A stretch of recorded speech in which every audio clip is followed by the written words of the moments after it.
उजड़ी बस्तियों में किसको ढूंढते हो? बर्बाद लोग अक्सर चाय की दुकानों पर मिलते हैं।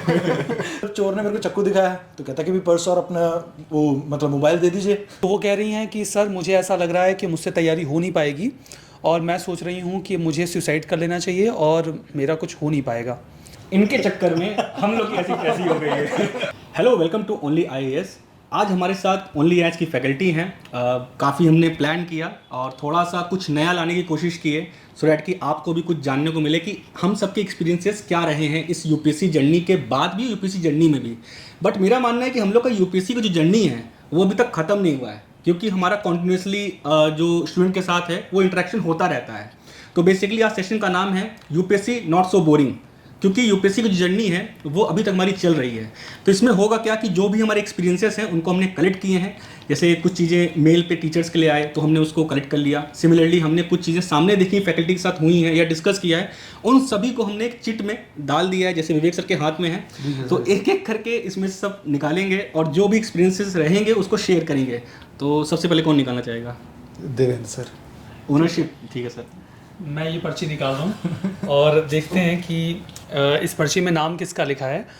ज़रूरी नहीं ये मेरी पर्ची है, इसमें जिसका भी नाम लिखा होगा ये मैं उसको पास ऑन कर दूंगा, ठीक है।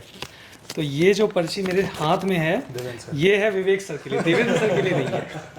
और इसमें ये है लिखा हुआ हैंड रिटन नोट्स का जोश। तो मैं ये पर्ची पास कर रहा हूँ। सर आप बताइए आपका ये क्या जो एक्सपीरियंस है?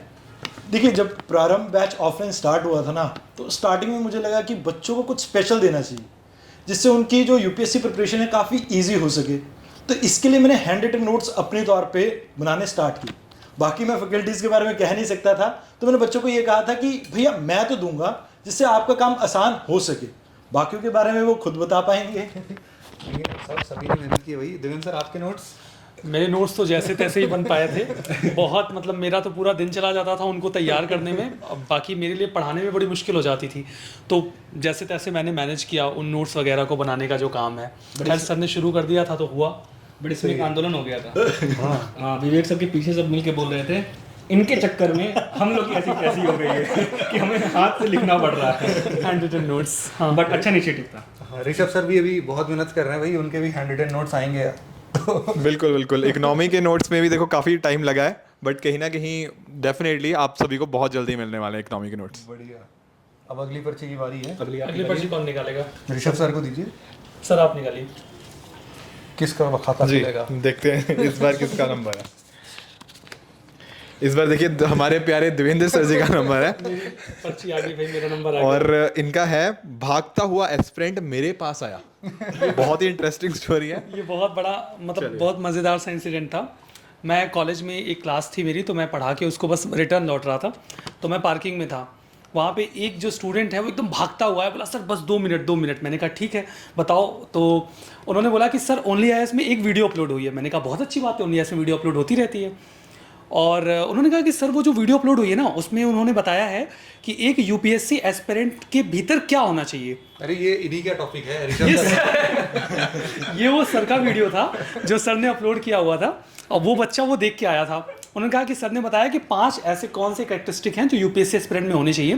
तो मैंने कहा तो बहुत अच्छी बात है, तुमको आइडिया लग गया होगा कि हाँ तुम्हें क्या करना है और कैसे तुम्हारा सिलेक्शन हो सकता है। बोला सर वो जो 5 उन्होंने बताए ना पॉइंट्स, उनमें से एक भी मेरे अंदर नहीं है।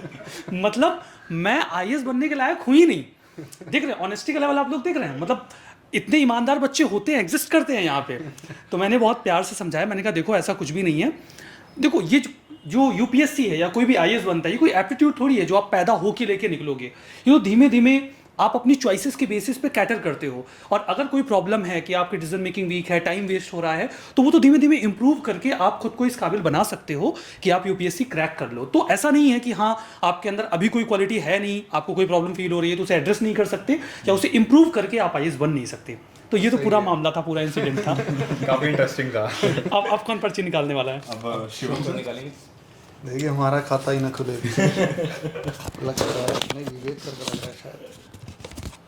ऋषभ सर का है भाई। बहुत ही बढ़िया। इनका है भाई टीचर्स डे बना ऑफिशियल बर्थडे।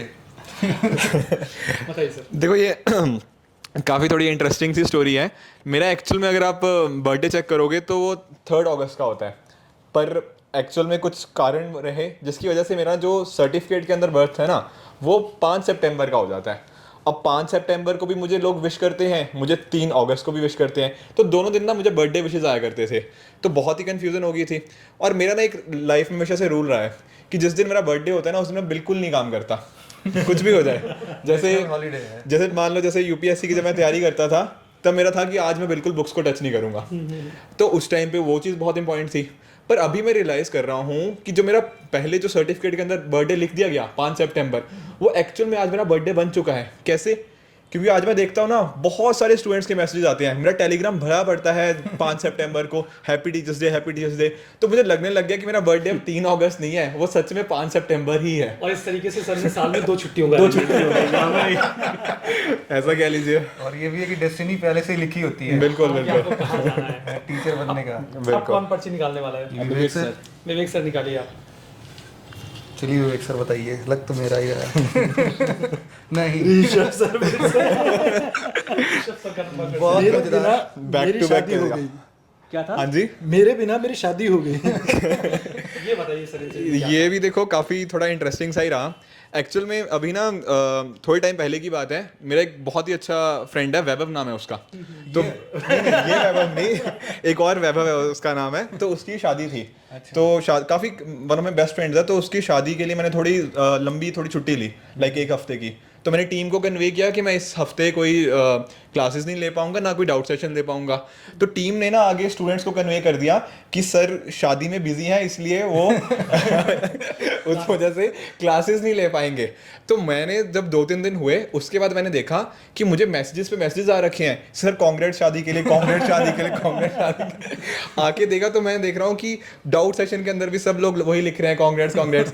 तो ये था कि मुझे नहीं पता लगा कि मेरी शादी है, पर स्टूडेंट्स को कहीं ना कहीं मुझे विश करते रहे कि मेरी शादी के लिए कांग्रेट्स। आपके एब्सेंस में आपकी शादी हुई मतलब। चलिए देवेंद्र सर आपकी बारी आ गई। अच्छा ठीक है, मेरी पर्ची वैभव जी निकालेंगे। नहीं आपकी पर्ची नहीं है, पर्ची निकालने की बारी। क्या पता वैभव जी निकाले तो मेरी निकल जाए। निकालिए वैभव जी, देखते हैं मेरा सही में सर। क्या बात है। 2:30 बजे को सुसाइड कॉल। 2:30 बजे ये खतरनाक इंसिडेंट था भाई। रात की 2:30 बजे रात को जो सुसाइड कॉल थी, ये एक्चुअली में बड़ा सीरियस इंसिडेंट था। मैं एक्चुअली में होता क्या है कि काम करते वक्त काफ़ी लेट हो जाता है, सोते सोते भी कई बार आपने देखा होगा वीडियोस भी बहुत लेट हो जाती हैं। तो मैं 1-1:30 बजे के आसपास सोया ही था और 2:30 बज रहे होंगे, अचानक से फ़ोन पे कॉल आई और फ़ोन बजने लगा और मैंने देखा कॉल है। तो मैं बहुत कॉन्शियस तो नहीं रहा हूँगा, मैंने कॉल पिक कर ली। तो उधर से एक बच्ची की आवाज़ आई, वो प्रारंभ की स्टूडेंट थी एक्चुअली में। वो प्रारंभ की स्टूडेंट थी, उन्होंने कुछ अटेम्प्ट्स वगैरह अपने दे रखे थे। तो वो कह रही हैं कि सर मुझे ऐसा लग रहा है कि मुझसे तैयारी हो नहीं पाएगी और मैं सोच रही हूँ कि मुझे सुसाइड कर लेना चाहिए और मेरा कुछ हो नहीं पाएगा। मैं बहुत कॉन्शियसनेस में था नहीं, मेरे मुंह से निकला कि ठीक है आप सुसाइड कर लो, कोई दिक्कत वाली बात नहीं है, आप सुसाइड कर लो। इतना बोल के मैंने फ़ोन काट दिया। और जब मैंने फ़ोन काट दिया तो 30 सेकंड्स बीते होंगे, अचानक से मुझे कॉन्शियसनेस आई कि ये कॉल थी क्या। मतलब कोई मुझसे कह रहा था कि मैं सुसाइड कर लूँ और मैंने बोला कि हाँ ठीक है सुसाइड कर लो। मैं एकदम उठ के बैठ गया, मैंने कहा ये तो गड़बड़ है। मैंने तुरंत कॉल वापस से मिलाई। जो मैंने वापस से कॉल मिलाई तो मैं देखा तो वो रो रही थी। उन्होंने कहा कि, मैं बोला आप रो क्यों रहे हो? तो वो इसलिए नहीं रो रही थी क्योंकि वो दुखी थी, वो रो इसलिए रही थी क्योंकि मैंने उनको बोल दिया कि सुसाइड कर लो। शी वॉज क्राइंग कि सर आपने मुझको ऐसे कैसे बोल दिया कि तुम सुसाइड कर लो। मैंने कहा अरे मैं नींद में था, मुझे समझ में नहीं आया, अभी तो मैं सोया ही था। अचानक से बहुत तगड़ी वाली नींद होती है। अचानक मैंने कहा कि ऐसा मेरा कोई इंटेंशन नहीं था ये बोलने का कि आप सुसाइड कर लो, बट बोले सर आपने मुझे ऐसे बोल दिया, मैं इतनी दुखी हो गई कि अब तो मैं सुसाइड नहीं करूँगी। मैंने कहा हाँ बिल्कुल आप सुसाइड मत करना, आप आराम से प्रिपरेशन करो। फिर मैंने उनसे थोड़ी देर बात करी, उनको कंसोल किया। मैंने ये भी कहा कि चलो अभी हमने थोड़ी बहुत बात कर लिया, आप रिलैक्स करो, हम मॉर्निंग में फिर से बात करेंगे, आपका जो भी इशू है वो रिजॉल्व कर देंगे। कहने का मतलब ये है सर कि प्रिपरेशन स्ट्रेसिंग होती है, ये सच बात है। प्रिपरेशन में बहुत सारी प्रॉब्लम्स आती हैं। मेरा कहने का सिर्फ इतना मतलब है, जैसे यहाँ पे प्रोग्राम्स हैं, प्रारंभ का ही मान लीजिए प्रोग्राम है, उसमें मेंटरशिप होता है, कहने का मतलब ये है कि आप अपने स्ट्रेस लेवल को इतना एक्यूमुलेट क्यों कर रहे हो। मैं इन जनरल भी कह रहा हूँ कि आपके पास कोई ना कोई मेंटोर, कोई ना कोई फ्रेंड या गाइड होता है, आप अपने स्ट्रेस लेवल को इतना एक्यूमुलेट कभी मत करिए। उसके पहले आप बात कर लीजिए, किसी भी टीचर से बात कर लीजिए, किसी बहुत अच्छे फ्रेंड से बात कर लीजिए। अगर आप यहाँ पे हैं तो टीचर्स अवेलेबल हैं, आप उनको कॉल करके मेंटोरशिप ले लीजिए, गाइडेंस ले लीजिए, और कभी भी लेवल को इतना मत इनहेंस होने दीजिए कि आपको 2:30 बजे रात को किसी को कॉल करना पड़े और फिर ऐसा इंसिडेंट हो जाए जो कि खतरनाक भी हो सकता है। तो ये मतलब मेरे लिए बड़ा मतलब सरप्राइजिंग सा इंसिडेंट था जो मैं भी शेयर कर रहा हूँ आप लोगों के साथ। शॉकिंग भी है हाँ definitely। हाँ, अब सर की बारी। श्योर अब देखिए कौन पर्ची निकाल रहा है। मेरा ही आएगा इतनी देर से, मैं ही काफ़ी देर से बचे हुए हैं। सर का अभी आया नहीं ना अभी एक हाँ, बार ही। अच्छा, और विवेक सर आपका नंबर डायरेक्ट ही आएगा क्या? बैक टू बैक सर का ये चोर ने लौटाया मोबाइल। ये इंटरेस्टिंग लग रहा है। अरे यार ये ऐसा है कि मैं चंडीगढ़ में जहाँ पढ़ाता था ना, तो 25 सेक्टर का एरिया, थोड़ा स्लम एरिया, और मैं रात को एनसीईआरटी की क्लास वहाँ से लेके निकला ही था, और मेरे पास अपनी प्रिपरेशन का टाइम का मोबाइल फ़ोन था, वो जो होता है ना वो फीचर फ़ोन। अच्छा, वो जो पटक दो टूटता नहीं है। हाँ, 1600 नोकिया 3310 वैसा कुछ। तो फोन बोलते हैं उसको सर। चोर ने मेरे को चक्कू दिखाया, तो कहता कि भी पर्स और अपना वो मतलब मोबाइल दे दीजिए। तो मैंने फट से निकाल के दे दिया। भैया अच्छा, बहुत जान प्यार से नहीं कहा है क्या? मतलब इतना प्यार से कहा मोबाइल में पर्स दे दीजिए। मैं मतलब अपनी सेंस में कह रहा हूँ, बट उसने ये कहा था कि जो भी कुछ है वो पकड़ा दीजिए। अब मैं तो अपना फोन मोबाइल निकाल के उन्हें पकड़ा दिया कि भैया जान तो सबको प्यारी है। अब फिर हुआ ये कि उसने जब फोन देखा, वो कहता भैया इसका मैं क्या ही करूँगा, रख ही लो। तो मतलब फिर कहते कि आप करते क्या हो? मैं कहा जी अभी नया नया टीचर लगा हूँ। तो कहता कि भाई ये तो मेरे से 2 अपराध हो गए कि भाई एक तो एक टीचर का फोन और ऊपर से एक गरीब टीचर का फोन। उसने अपना भी फोन शायद दिखाया। हाँ बिल्कुल, उसके पास था आईफोन 6 उस टाइम का, और मेरे पास नोकिया 3310। तो काफ़ी मतलब फनी था मेरे लिए। बट हाँ, अभी भी मैं इतना बढ़िया फ़ोन तो नहीं यूज़ कर रहा हूँ क्योंकि ज़िंदगी बचती है उससे। सही है। ये अच्छा था सर, बहुत इंटरेस्टिंग था ये। तो अभी तो आनी चाहिए। अब नंबर आना चाहिए सर का। मेरा ही अब आ गया सर का नंबर। ये है आर्टिस्ट होने का हक। आर्टिस्ट होने का हक मतलब स्ट्रेंज लग रहा है। एक्चुअल में ये ना एक इंसिडेंस है। हम लोगों ने अभी हाल फिलहाल में एक बैच लॉन्च किया था, मतलब ये वाला नहीं है, इससे पहले कभी का सिचुएशन था।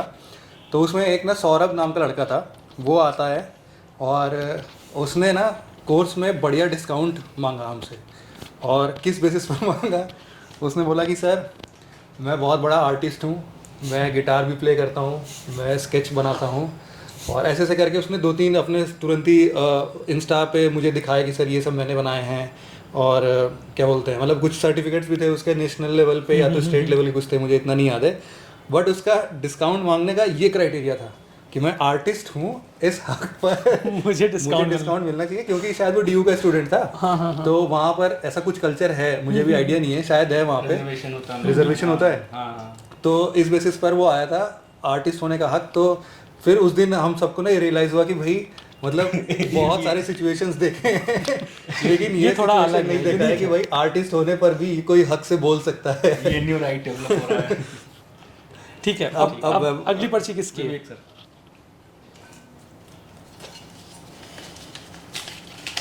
ओहो, आज सर वैसे आ नहीं पाए, हमारे को धोखा देंगे।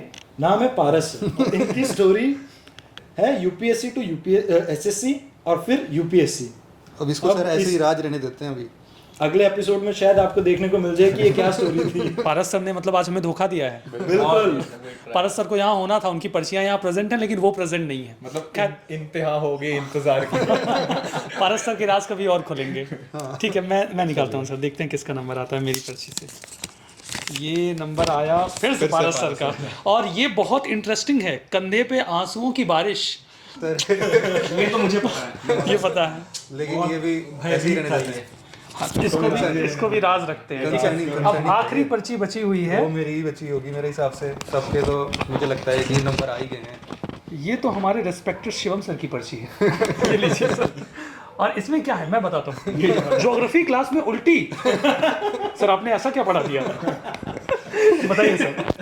ये ना बिल्कुल बिल्कुल एकदम स्टार्टिंग की बात है कि जब मैंने सबसे पहली क्लास ली थी ज्योग्राफी की यहाँ पे, तो वो फिर ना प्रोग्राम बहुत सही चला गया था। बट आगे सेकंड बैच में भी जब ये सेम लेक्चर्स गए हमारे उसी साल में, तो एक बच्चे का ना मैसेज आया, उसमें लिखा था कि मुझे सर आपकी क्लास पढ़ के उल्टी हो गई। तो बाकी लोगों के एक्सपीरियंसेस बढ़िया थे उसमें और किसी को दिक्कत नहीं थी, लेकिन जब इसने ऐसा बोला कि आपकी क्लास में इससे बढ़िया मैं पढ़ा सकता हूँ तो मुझे लगा कि भाई थोड़ा सा मतलब समझाने की ज़रूरत है ऐसे सिचुएशन में कि बहुत बार क्या होता है ना, गलतियाँ हम खुद करते हैं लेकिन हमें रियलाइज़ नहीं होता है कि ना हमसे थोड़ी बहुत छोटी मोटी मिस्टेक्स हो गई होंगी और उसके चलते हमें शायद समझ में नहीं होगा, दोबारा देख लेते हैं लेक्चर्स को। लेकिन उसने एकदम बढ़िया मैसेज किया। मतलब ऐसा तो था उस दिन का तो टाइम था कि मेरा सच में मूड ऑफ था। लेकिन अब आज भले ये फनी इंसिडेंट्स लगता है, बट डेफिनेटली बहुत सारे एक्सपीरियंसेस ऐसे हमारे पास और भी हैं। टीचिंग एक्सपीरियंसेस होते हैं, मतलब बहुत वैरायटी ऑफ टीचिंग एक्सपीरियंसेस होते हैं जब आप लंबे समय तक रहते हैं। स्टूडेंट्स के बहुत मिक्स्ड एक्सपीरियंसेस होते हैं आपकी टीचिंग के साथ, फिर वैसा फीडबैक और रिव्यू भी देते हैं, तो होता रहता है सर ये। बिल्कुल है। आपको अगर ना ऐसे और भी कुछ इंसिडेंसेस सुनने की इच्छा होगी तो थोड़े कमेंट सेक्शन में बताओ मुझे और किसको किसको लेके आया जा सकता है यहाँ पे, और साथ ही साथ उनके कुछ एक्सपीरियंसेस शेयर कर सकें। तो इस वीडियो को क्या करें, यहीं पे बस सर कंप्लीट करें। कंप्लीट कर देते हैं। कंप्लीट कौन करेगा? सर वो वाली शायरी बोलेंगे क्या जो आप सुना रहे थे उससे पहले? बस्तियों वो वारंटी बच्चों के लिए या किसी के लिए? वो बहुत खतरनाक सी शायरी है एक्चुअली में। मोबाइल चाहिए सर? हाँ सर, लग रहा है चाहिए। हाँ हाँ, अच्छा किया था मैंने उसको सब्सक्राइब कर दिया था। हाँ, मिल गया। सही है। देखिए वैसे ही बड़ी खतरनाक सी शायरी है वो आरन के स्टूडेंट के लिए। इसमें यह है कि उजड़ी बस्तियों में किसको ढूंढते हो, बर्बाद लोग अक्सर चाय की दुकानों पर मिलते हैं। तो आप देख लीजिए। और नेक्स्ट चाय- टाइम हम भी मिलेंगे सर वहीं पे। हाँ, और हम भी चाय की दुकान पे जल्दी ही मिलेंगे।